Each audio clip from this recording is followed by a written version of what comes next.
Yeah. Van Glorious, Vanguard. Knowledge born.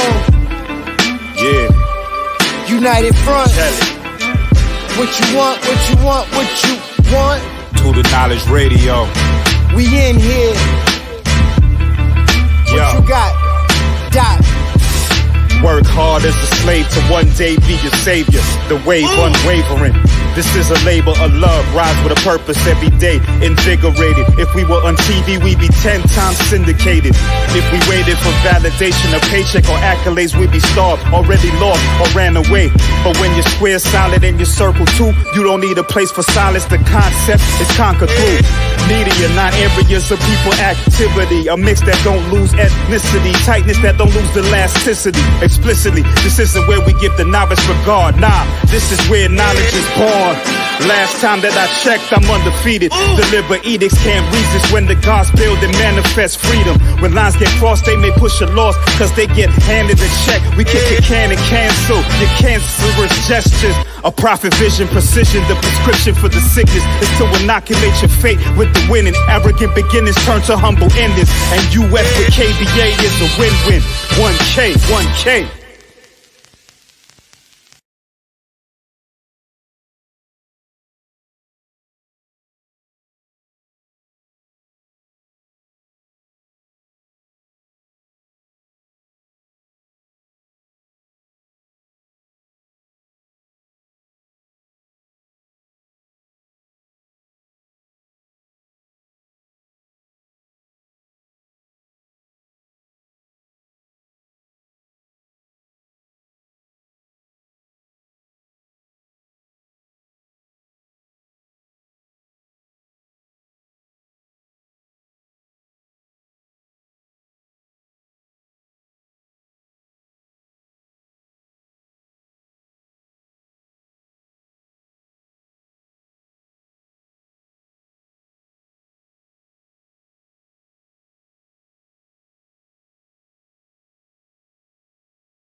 Can you hear me now?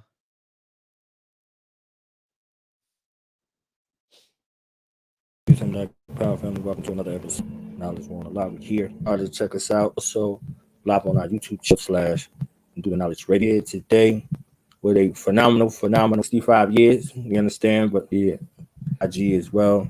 Right now, a prolific visionary teacher and one of the humblest masterminds I know on the planet. You understand the definition of good guys move in silence. You understand? So we're going to welcome to the platform His Highness of Barbershop Conversations, the man, the myth, the legend, our brother Fred in the building. Let's welcome him to the platform.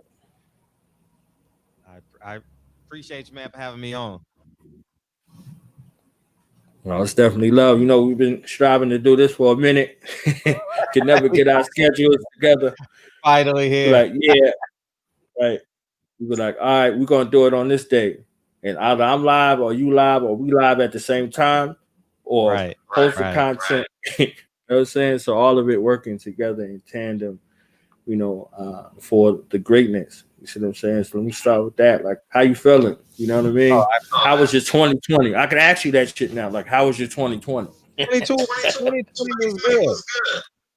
I made a pivot in terms of platform, in terms of building the platform. You know, boxing went on hiatus, and I was just strictly doing boxing and stuff like that. And I said, you know what, I'm gonna pivot. So I'm gonna turn my platform into an interview platform, you know, and about April 1st. So we're about 9 months in. We're going into our 9th month, and it's been an extraordinary pivot. You know, I got a great team, DB and PPD, and it's been extraordinary. It's been real receptive. And it's funny because I realized that for the first time in my life, 2021, I woke up with no oppressors in my life, and it felt really, really special. The fact that, because I didn't know that the credentialing and stuff like that as it pertains to media was an oppressor for me, because outside of that, I'm a king. When I walk in my house, my kids run to me. uh I've built my own kingdom per se, and and I realized that I had to be a subservient man when I had that lantern around my neck. And this is the first year where I can literally say, outside of paying taxes, I'm 100% oppressor free, and it's a special feeling. You know what I'm saying? It's extraordinary. So 2020 has been a good year. You know. I've seen it, and I heard about it, and this is why interviews are important because Yeah. like I know, hearing stories are remarkable. They say in the entrepreneurial world, which we're gonna get into, because I know you in there deeply. Oh, That's what I'm getting. Facts tell, but stories sell. You see what I'm saying? So when you get a chance to amass a center and focus centered around, telling stories and allowing people to go back into the deepest recesses of their mind, things they may have forgot about, you'll discover in the conversation with them. You see what I'm saying? So let's go with the greatest brand name in the world, all the way down to the most iconic. Next to the Wu-Tang, this is it. With this barbershop thing you got in the background. Let's talk the story of barbershop conversation. From the name to your vision for it. You know what I mean? And kind of share that story. I just knew that the barbershop is the one. I should say is one of the safest place for Black men to congregate and tell their truths. And I wanted that type of feel. I knew I was a very raw type person. I really don't believe in like PC type of conversations. Just tell me. If I meet a woman, if I'm ugly, tell me I'm ugly. If I'm ugly, I got to step my chivalry game up. Something like that. And I've always been that type of person. So I wanted an honest platform. I wanted a platform where it could be alpha male centric. I wanted a platform where the voices are strong, like the people I'm interviewing are strong, and they know that where they come, the audience is gonna resemble the same strength. And I think that a barbershop resembles that strength in my culture. I grew up in Harlem, was born and raised in Harlem, and then I transitioned to South Central. And I remember Saturday mornings, like before I went to the YMCA to play basketball, or before I went to my auntie's and uncle house, there was always 5 to 10 men in the barbershop talking religion, women, politics, sports, and it felt real, it felt raw, and that's why I thought of the name Barbershop Conversations. That's what's up right there. If you go back to as early as 5 on the black hand side, we might be showing our age. If you remember, what I'm saying, we might be showing our age, but we, you know, you would see how the adaptations came, thereafter. The center and focus of the place, for that exchange was the barbershop. Even though it was a cultural movie, it had cultural, undertones and overtones. That center of that place was that barbershop. So if we see that, and it even go back to, to hip hop, because that's one of the most used, diatribes in there. When the brother said, "I've been listening to you dudes talk about women. I want to break something down to you." You see what I'm saying? So people have used that, to convey that kind of message. And then you will see the later adaptations with, beauty, beauty shop, barbershop, all of those adaptations from a cultural motif presented as barbershop conversations. Right. So, for you to convey your message in a way, like what kind of tug of war has it been? I just want to know, because Has it been a tug of war with you being as raw as you are and your audience being like? Yeah, it's a tug of war on their end because I was born and raised in chaos. You know, I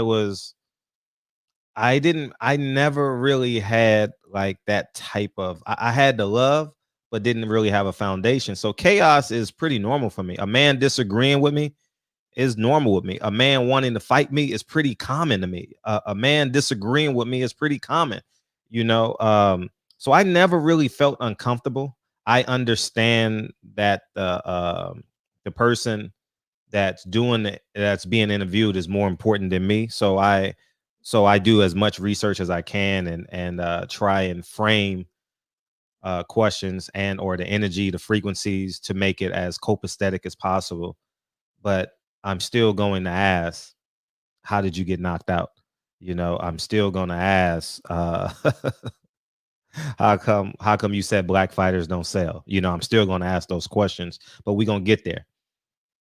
You know, I'm gonna sit in your passenger seat, but we still gonna get to the destination, you know, and that's kind of where it's at. You know, you know, I'm a little guy physically, um, but I don't know, maybe it's from being the youngest cousin. I'm the youngest male cousin on my side of the family, and I've been beat up already. But the only only way to go was up. You know, it was like you can't go down. Like I'm in hell.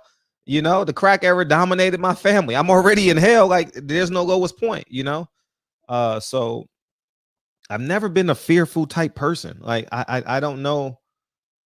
I've never been afraid. I've never been like, man, I'm afraid to do that. It's never crossed my mind. I've never had a bad day in terms of self-confidence and self-belief. Um, I've forever believed in myself. Like I've never not believed in myself. So when people have these conversations, I don't know, like I just found out 3 years ago that I was homeless for 2 years. I just thought that was the thing to do. I thought sleeping in the back of your car, sleeping on people's futons, you know, lying to women to sleep in their bed. I thought that was normal, you know. So so I I can say the only way to go was up, man. It was only one direction in my life. That's real. So I want to back up a little bit.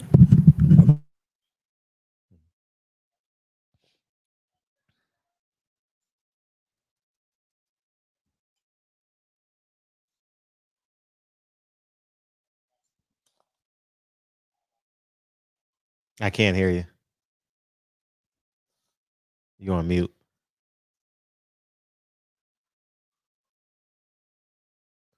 You're on mute. You got the mute button on. There you go. Yep. There you go. Now you're on mute.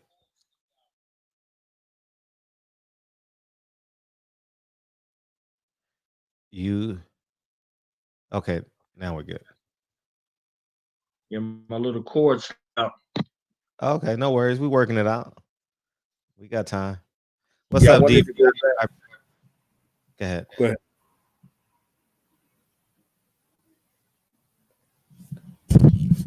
No, I was going to ask about writing, you know, because I kind of glossed over that, you know what I'm saying, in the intro, but I want to go back to it and, you know, kind of talk about your writing journey, you know, what got you started writing, like who were you reading, you know, and is writing still important, you know, Yeah. today? It writing was like the genesis of me. Writing was like my utopia, you know. I was the I was the kid that I had a little bit of sauce, didn't have all the sauce. I knew how to talk to the niggas, I knew how to talk to the girls, but I always had that artistic side of me. I'm getting background for you, probably from Instagram. Yeah. Um, and I started writing. It was poetry. You know, Kings of Solomon was my favorite book in the Bible. You know, I used to use that to get women and stuff like that. And writing has always been my outlet. And when I got to college, I didn't know I was a really good writer until like professors told me that, oh, you didn't write this shit. It's impossible. You could have written this. And I and that was when I was like, oh, maybe I should do writing. And then I ended up writing a couple books, became a school teacher and stuff like that. And but I always wrote from a perspective of I've never documented anyone. I just know just to tell the truth, you know, and as hurtful or as helpful as the truth may sound coming from me, it's just my truth, you know. It's been a lot of pain, and I think my writing has turned into a lot of joy. Like that pain has germinated and spawned in some beautiful tall palm trees, you know. And but I've been writing all my life. Then I got into journalism.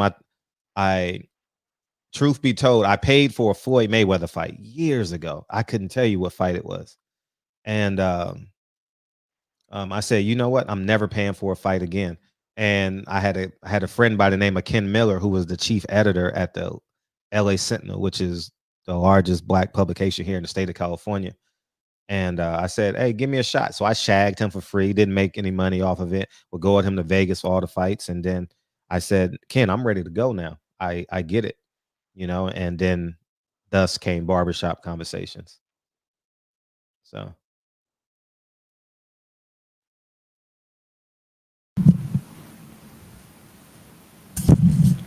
So the school journey, what was it like being an educator, and what was kind of your takeaways from that experience, especially with young men.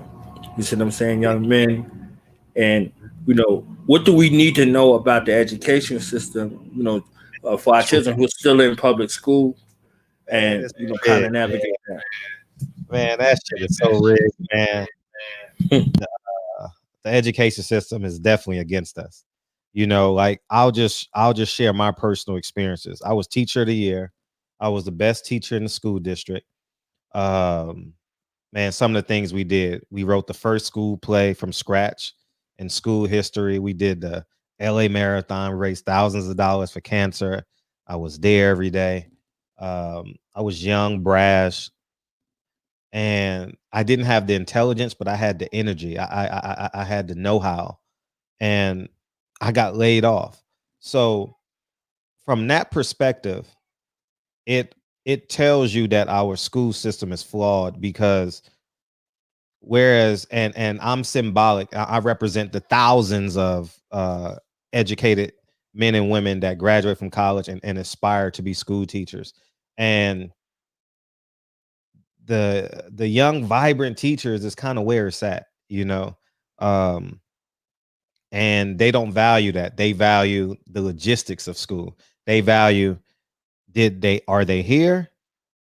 Are you there's a there's a number you got to abide by, like 10.3. That's the lesson that we got to teach today, and all you got to do is have it on the board. 10.3, this is what we're learning today. 10.4, 10.5. And if you do that as a school teacher, you're going to last a long time. And if you're not tenured, you have to wait your time. I think it's 3 or 4 years, and you got to get your credential and all that stuff. But I think it's set up for a way just to keep politics as usual. You know, yes, there are some bright stars, but on a macro level, I think the education system is just, from a public school perspective, is just existing. You know, there are great teachers. There are great male and female teachers, black, male. I had an extraordinary seventh grade teacher, you know, that was phenomenal, you know, and it was just it basically reinforced my purpose in life, you know. And teaching was teaching was special. Teaching was special, man. And it I valued it. I love teaching, man. Like I absolutely love teaching. I could have done it the rest of my life. Like this Frederick Hathorne would not have, it would have existed. It would have existed with teaching. It wouldn't have existed like 100% entrepreneur. You know what I mean? Like I got my staff and my sword, you know what I mean? Every day when I wake up, you know, it it definitely would not have been this. But teaching would have been a part of my life, my entire life, because I value uh standing beside those young men and women that come from the same inner cities as me. You know, although we may have spoken a different language like Spanish and English, but I absolutely adored it. And I would say 70% of my population were Latino men, definitely Latino men. You know, and they come in this, they come in the classroom day one, calling me a mayate, bald headed motherfucker, this and that. And by the last day of school, they crying. You know, and both of us are crying like, you know, you made it out of this hellhole, because I taught continuation high school, which is the last stop before you go to a detention center and or get kicked out of the school district. So it was a journey. I still have great relationships with a lot of students, especially Instagram made it so much easier. And we do a phenomenal job touching base maybe once or twice a year. And but it's important. It's important. I see it in my son how important modeling is. I see how important um, saying the right things, tone and delivery, um, being the example that you want your child to exceed, not to be, not just to be. You know, and I appreciate the teachers that go above and beyond. You know, I had a great teacher by the name of Mr. Early. You know, who go above and beyond. Shout out to all those teachers, man, because I walked away from teaching probably making $54,000 a year. I get taxed 25%. You know, you got gas and supplies. You know, how much a teacher's really making. You know, so I always have a soft spot for teachers. Um, I have an aspiration of opening up a school or a community center at some point, probably in the next this 2021, this decade. I'm gonna open up a school or a facility. Uh, and so that's the end goal in terms of my education and leaving something, you know, that will have some type of power or be a pillar of Black male excellence. So I said a lot. I don't know if that. It's perfect, and was the point that I was making, because this kind of expression isn't something you can get a chance. You see what I'm saying? Like, you never get on this side. So it's rare when you get on this side and you're able to actually share. Like, wait a minute. Okay. Yeah. Because we go into this next section, 100% entrepreneur. What was the through line? What did that process look like Was between, necessary. you know, entrepreneur, where you were to entrepreneurship? What was that path to actually more so? I have a motto that I abide by. I will never ever let no one call me a nigga twice.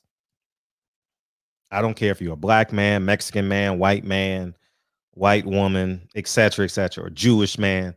I will never ever let a motherfucker call me a nigga twice. And I was the top of the food chain. You know, I had Amari Hartwick in my school. You know, he plays Ghost. I had him in my school. He came to visit the kids. You know, he taught my kids poetry. I went above and beyond. And I said, hold up, you don't need me. You just treat me like I'm just. It was no mediation. It was no conversation. Hey, Fred, we're gonna try and bring you back. And I said, you know what? I'm cool. So necessity is the mother of invention. You know, I started the training business. I was writing. I wrote my first book while I was teaching. I pushed that. I hustled everything. You know, I'm not gonna say I was a perfect man at that time. You know, I mean, I had some friends who did bad things, who needed a little bit of change. You know what I mean? I did what I needed to do. You know, and these are stories I've never told. You know, and I did what I needed to do, and I get a bag of money, and I used to go to Vegas and gamble, and then I had a great friend of mine who's now my business partner. He would plant seeds in me on how to invest in property, and I'm like, nah, I'm cool. I'll just go to Vegas. I'll take 10 racks, go to Vegas, and I would come back broke. You know what I mean? So sometimes I will win, sometimes I will lose, but it was just that. You know, it was that cycle, and he told me to invest in property. It was slow money. Like, how you gonna tell me? Because California is very expensive.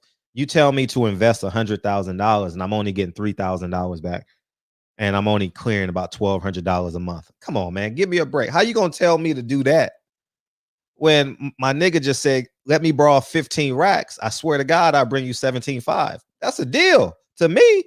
That's a deal to me. You know what I mean? So I had to weigh those options, and between going to Vegas, the Vegas lifestyle was great and fun, but I was more interested in making money. And so I became, the older you get, the more pragmatic you become. Like, okay, 1 + 1 has to equal 2. And property was the way to go. You know what I mean? Although I wasn't touching anything, wasn't really a part of the streets, but you still can be a co-conspirator and shit like that. So I deaded that part of my life, and I just went all in on training. I had a training business, and I trained a bunch of NBA players. And this generation of NBA players is basically like my era, like the James Hardens, the Brandon Jennings, all these Taj Gibsons, all these kids out of LA. I had all them kids. I trained much of them. And so I was getting paid handsomely, because you have those on your name. Then you can go to Beverly Hills and charge $250 an hour. You get what I'm saying? You can go to Calabasas and charge $300 an hour to train a kid. So I had a decent cash flow, and I just saved up my money and invested. And over the 10 years, it's been a blessing. I'll never have to work for no one ever again. It's not even about the money. It's the fucking freedom. The fact that I'm doing an interview with you at 10:46, Lincoln is next door in Zoom school, and Kennedy is downstairs, her watching her iPad. And I'm basically like a stay-at-home dad that works by clicking send, and collecting rents at the end of the month. So it's a blessing. And I hope that I can be, hopefully my story can be an asset. You know what I mean? Hopefully my story can be an asset to everyone that's listening. Sometimes you don't have to reinvent the wheel. You just got to keep air in the tires, and when you keep the air in the tire, it'll take you to a destination that you're supposed to be in. And I think, like, this is a space I'm literally supposed to be in right now. Like, this is my, like, as Nipsey say, this is my victory lap. Like, this platform and building community is what I value the most outside of my family, So it's extraordinary. This entrepreneurship is fun. I've never seen it as a day of, like, oh man, sadness. I like the fact that I got to bet on me all the time. I love that shit, dog. You know what I mean? I love the fact I like the jitters of walking up to a girl in the club and bypassing 10 women just to get to that one. I like that nervousness. I like that. I like having to call, let's say, Deontay Wilder, ask him for an interview. Like, and before you pick up the phone, you're like, man, is he gonna pick up? Is he gonna, you know what I mean? Things like that. Although Wilder's my friend now, he picks up on my call. But I'm just saying, I like that uncertainty. I like that, like, oh, I gotta get this. I I like that. So so that the entrepreneurship, man, that's out of necessity, man. That's what it was, man.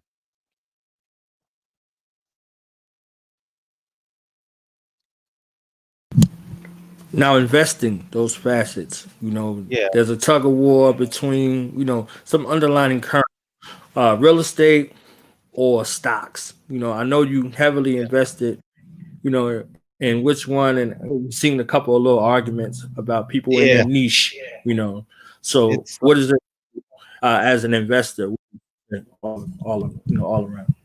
Everything is an investment. Like stocks or property. I think it all. Like for example, last night, I think Vegas gave away money. Alabama, I money lined Alabama. You get what I'm saying? I'm like, that's easy money. Like, how the hell Alabama's gonna lose to Ohio State? So I'm a serial entrepreneur. I'm not a gambler. I don't go to Vegas to gamble. I just find weaknesses, like Donald Trump. Donald Trump and the censorship. Although I talked about censorship last Thursday and I brought it up Sunday, I was following all these social media platforms. Donald Trump got censored here. Donald Trump got censored. I said, I'm going to tag that one. And Twitter lost 7% over the weekend. I'm like, Twitter lost 7% over the weekend? I ain't worried, because Kim Kardashian is going to tweet on Tuesday. You know what I mean? Shaquille O'Neal or the president, whoever has 100 zillion followers, is going to tweet, and it's going to bring the market back up. So So I invested in Twitter. I think your portfolio should have a dab of all that stuff in it. And when you get to a space where you have like um not the necessity of the next dollar, when you're in a position of the next dollar, I think it puts you in position where you can see things from a capitalist perspective instead of a place of necessity. I think now I'm in a space in my life, like my last 40 years, I think, hopefully more, where I can see things for the long end of it, you know. Um, and I'm not afraid to lose it all because I know how to get it. I don't want to lose everything, but I'm not afraid of losing all. I think property is a mainstay. You want to own where you live, own where you play, and own where you work. That would be like the best life ever. That makes you oppressor free. And um I think some months like 2020, it was a lot more, I think a lot more stocks because the stock market was upside down because of people were scared. People were scared to bet put $100 in stock, $1,000 in stock. Okay. Because they had to leave food on the table, and I can respect that. So once you get your base, it fluctuates. Property, I'm always going to invest in property because I want my name to be here forever.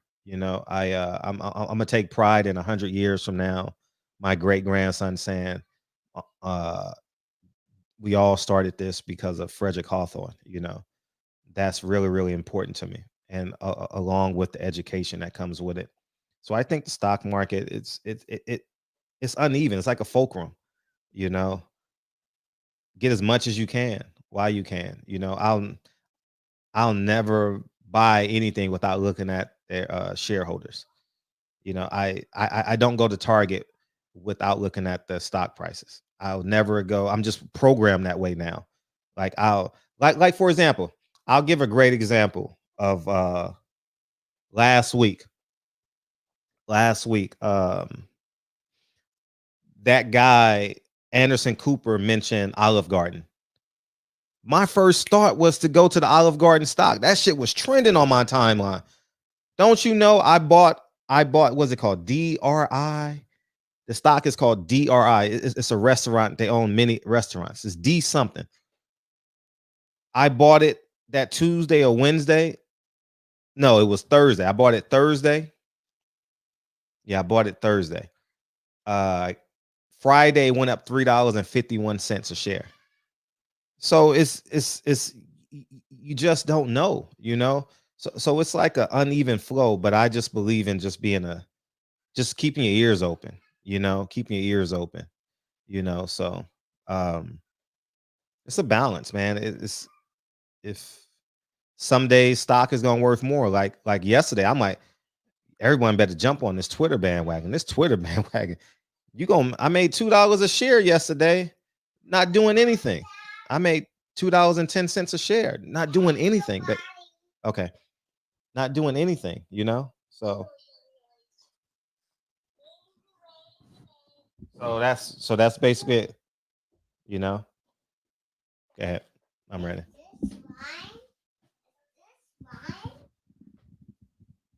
Go ahead, knowledge. I'm here.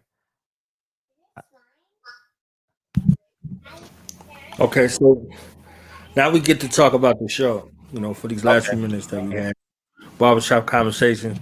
Yeah. I got 200. I got 2,000 episodes myself. So we can go someplace that be like 2 episodes.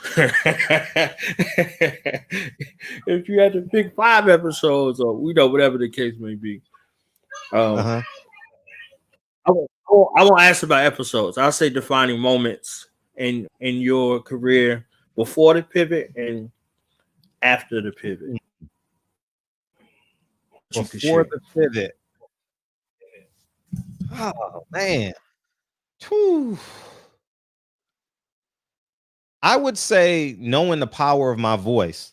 I don't know what interview it was or what fighter acknowledges, but the power, knowing the power of me, and I would say it was probably like maybe 2017, 2018. I swear to God, I'm not gonna lie to y'all. I don't want to embarrass the fighter, but I was at the it was on Adams, the Marriott on Adams. We stayed at the Marriott on Adams, and when we covered fights in Brooklyn, and honestly, no lie, 3 or 4 fans, because they do the weigh-ins in the ballrooms if it's a smaller fight, right? And I'm standing next to a champion fighter, and we're having conversations in the hallways and shit like that. And I swear to God, fans in Brooklyn was like, barbershop. I'm like, damn. And they want to take pictures with me, and I'm standing next to a real championship fighter, and I'm like, damn, that's crazy. And post pivot, I would say we had a tragedy in the barbershop.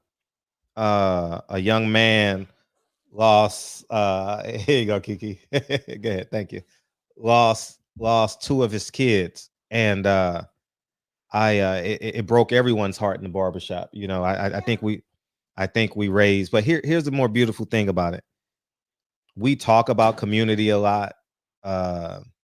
We say that we're this, we say that we're that, but in a moment's notice, in a COVID era where everyone's counting their pennies, everyone got to make short-term decisions as it pertains to their money and saving their money.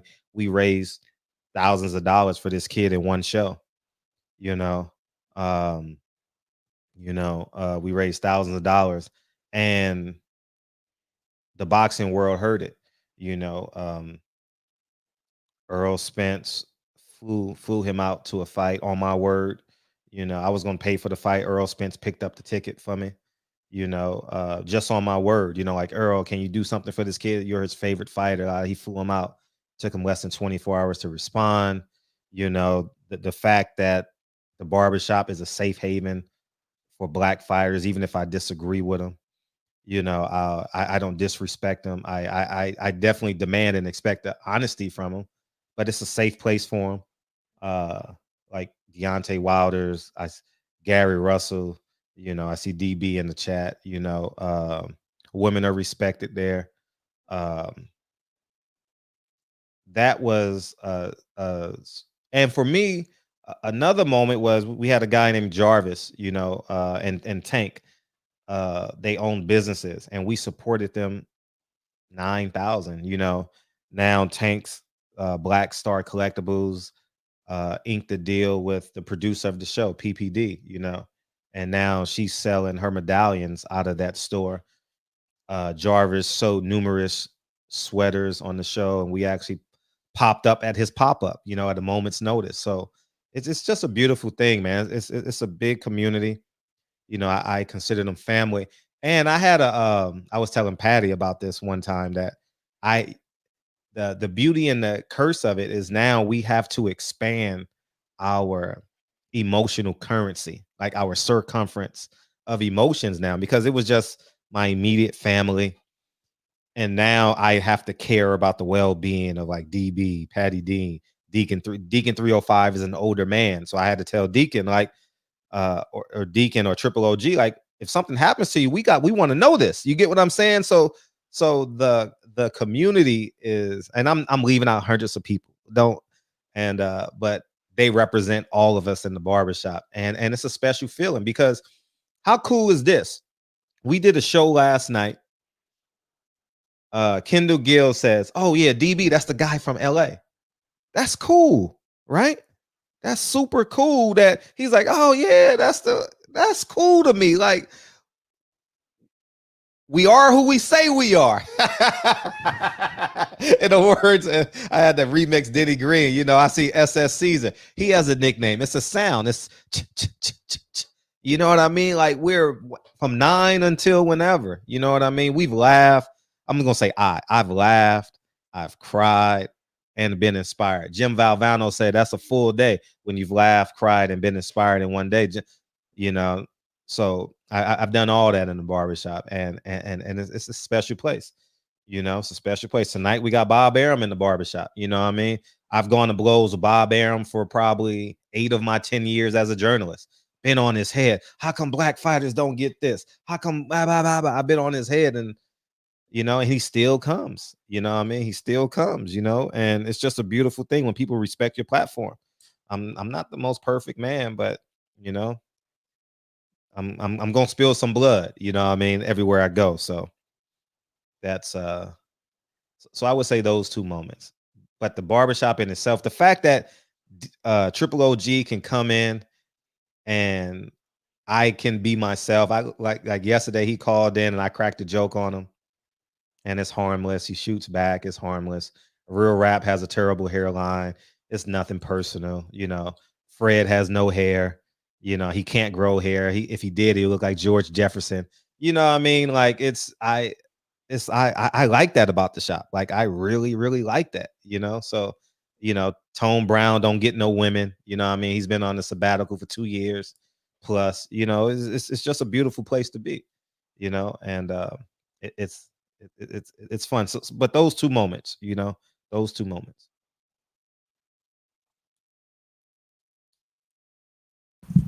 Now I gotta ask about those was defining moments. Now I gotta ask about some legacy moments or some legendary moments. Like one Legendary moment. uh Okay, pivot and then after. legendary moment. Um, the Gary Russell situation was fun. Yeah, Jason Whitlock is always fun. Jason Whitlock is very polarizing. And the fact that I have a relationship with Jason Whitlock is very interesting because I'm gonna tell you, Blue Blood will tell you this. I walked up to Jason Whitlock like I'm about to get this nigga. I'm about to destroy his ass.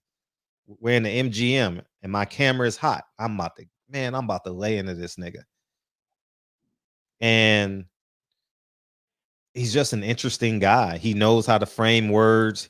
He knows the emotional frequency of the collective of black people. He knows how to rile them up. He knows how to slow them down.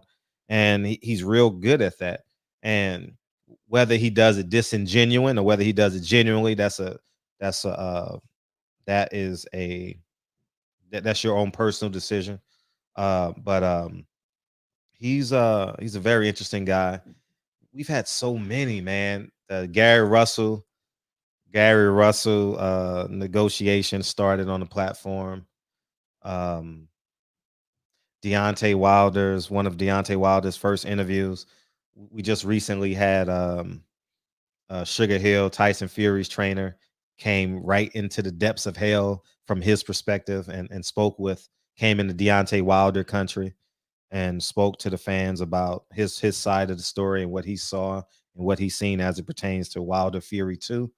Um, we've hit so many home runs upcoming. Thanks to you, you know, you've blessed me with some guests as well. You know, Dr. Inky, 40-minute answers. You know, the list just go on and on, man. We got Ruben Patterson coming in January 26th to celebrate Kobe Bryant. You know, it's just we've honestly, I've never had a run like this in life. Like the barbershop. I'm telling you, I was a phenomenal teacher. I mean, like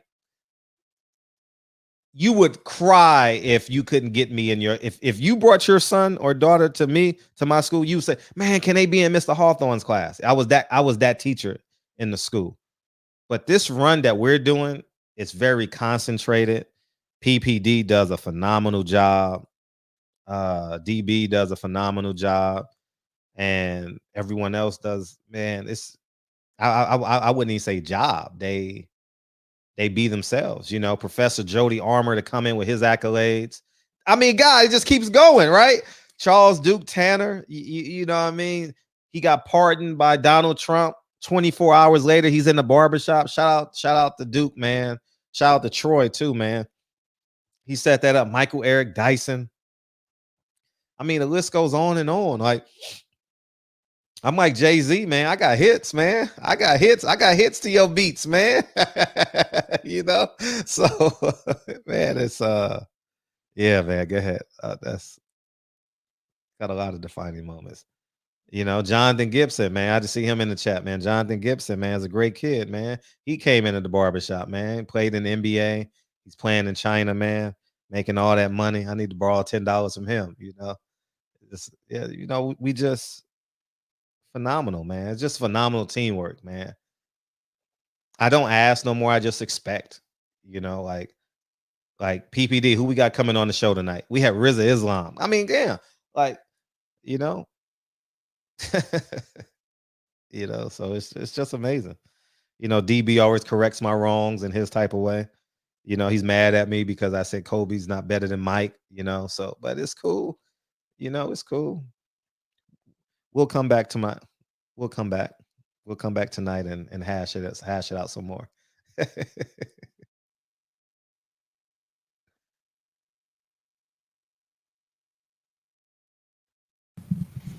Kobe Mike comparison. It was a Kobe LeBron comparison. Then there was a Jordan LeBron comparison. That's a lot of weight that you gotta handle. Very interesting. So, what can we expect next that you can share with us? You know, here in 2021, what some of the things that you want to do, or some of the things you foresee, you know, for your platform that you Yeah. can share with us.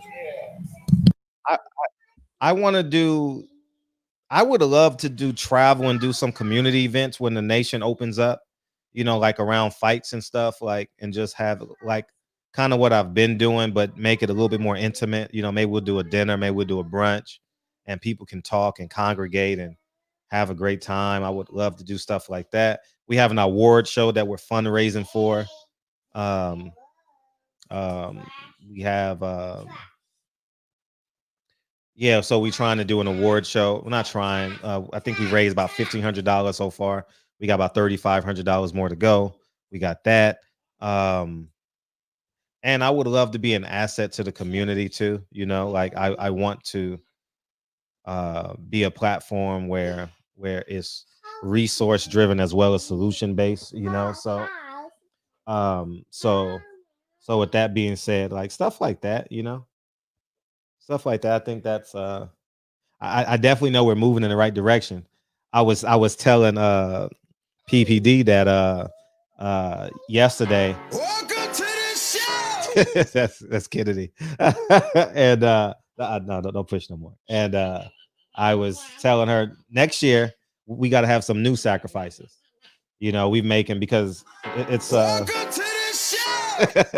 it's a financial sacrifice that we're making to produce the show. And I said next year we got to have some new sacrifices. So 2022 we'll come back with an interview and I'll have some more answers for you as to some new growth, you know, some new goals. I can't. Don't play that. Don't hit the button.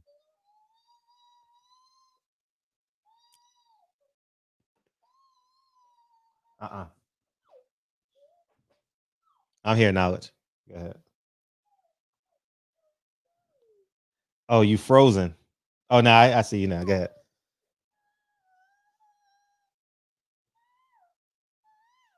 I can't hear you. It's all good. Oh, yeah, I can see yours don't care like mine. I think you're muted. I said, can you hear me? Go get your iPad.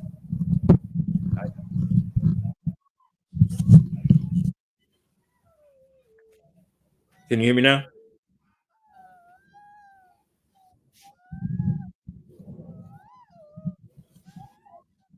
I can't. Are you making?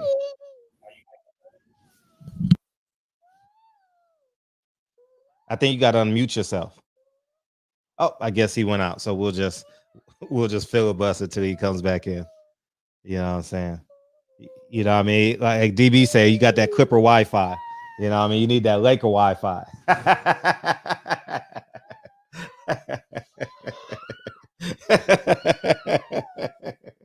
Oh man! All right, I see you. You're back now. Can you hear me now?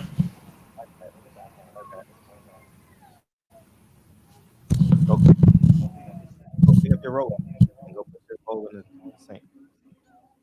Okay, I'm not gonna get any more snacks. Okay, no snacks for Kennedy. Yeah, I don't know what's Clean up there. going on with this. I'm trying to work it out right now.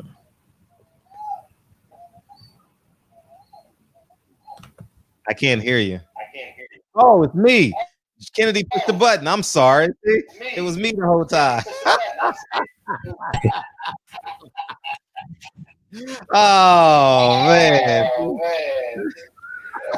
No stress. What's up? No What's stress. None. You now? Yeah, I hear you. Go ahead. I'm sorry. Yeah, I was saying. I see yours don't care like mine. They'll be like, "Daddy's No. on the show. Keep it down." Man, they have no. Okay. Man. Facts, big facts. That's love, though. That's love. I think we need to set up a part 2. There's some other things I want to get into, but I can see that we're approaching that time frame. You know what I'm saying? So They get antsy. They get set antsy. up part 2 or Much something time. like that. Yeah. See, here she comes. She misses her dad. Only got like 35, 40 minutes. How many episodes of the show can they watch? Right. But, yeah. So final remarks, anything you want to leave the people with before we wrap this thing up? Yeah. And also where to find your show frequency, stuff like that. For sure. Barbershop Conversation on YouTube. And honestly, bet and believe on yourself, man. It's be fearless, man. Attack and be aggressive. Don't worry about the results is already. I genuinely believe like the results is already laid out. You just got to put the left foot in front of the right foot. It's not about whether you're a Republican or a Democrat. It's whether you believe in yourself. And it's not whether you're a Jew or a Gentile. It's whether you believe in yourself. Those are subsidies of who you are. Believe in the whole person of yourself. That's that's probably what I can say. And it's lunchtime. So that's it. But that's it, man. I appreciate you having me on your platform, man. Thank you. I had fun with you today and Dr. Inky yesterday. It was a blast. Rusty Jux will be in the building tomorrow. Okay, yeah. Rusty Jux will be in the. Yeah, I'm excited for that. I get a chance to meet him, man. That'll be awesome. That'll be beautiful. So I'm definitely looking forward to that. I'm about to post this flyer right now, actually, on my stories. I'm about to post this flyers right now on my stories as we speak. So.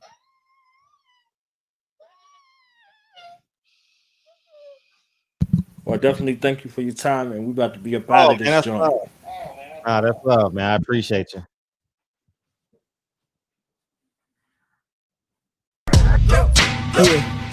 Yeah. Now we gonna tell them. That in front. We tell them like this, yo. I'm an African. I'm a African. I'm a African. I'm a African. Yeah, y'all like that? No more. This man's mind is open. I'm an African. I'm a African. I'm a African. I'm a. Let's get And back that to motive the is best developed by recognizing the common enemy.